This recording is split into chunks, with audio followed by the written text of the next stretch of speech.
আছো সবাই খুব ভালো আছো, আর আমিও খুব ভালো আছি। তো আমি সকাল সকাল আজ রেডি হয়ে গেছি হসপিটালে যাওয়ার জন্য। তো কেন হসপিটালে যাচ্ছি সেটা অবশ্যই তোমাদের বলবো।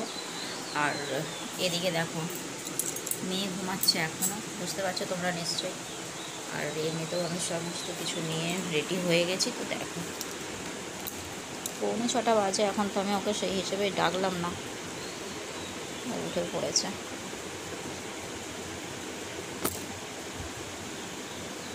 তুমি ওটা ব্রাশ করে নেবে, হ্যাঁ ব্রাশ করে খেয়ে নেবে, বাইরে বেরোবে না কোথাও। প্রায় 4:10-15 হবে। তো উঠে কাজ টাজ সেরে আমি আমার মতো করে রেডি হয়ে নিয়েছি, আর কিছু টিফিনও বানিয়ে নিয়েছি। আর এখানে দেখো ওকে তুলিনি, ও এখন একটু ফালতু কী করবে, সেই হিসেবেই ও ঘুমাচ্ছে। পরে ওর মতো করে যখন সময় হবে উঠবে। বাড়িতে সবাই রয়েছে, অসুবিধা কিছু হবে না। আর আমি বেরিয়ে যাবো 6টা নাগাদ।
এটা কি লেখা আছে ওপরটা?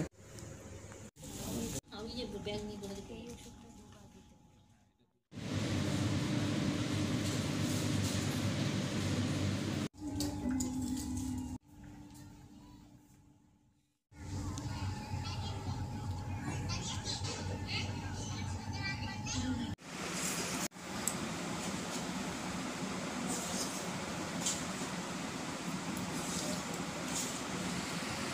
বাড়ি চলে এসেছি বাবাকে নিয়ে। আর বাবা এখন খেয়ে টেয়ে শুয়ে পড়েছে।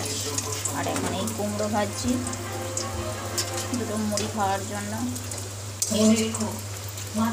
তো এইগুলো করে নিই। আর সারাদিন যা গেল আজকে, তারপর মনে হচ্ছে না আর কিছু করি বলে।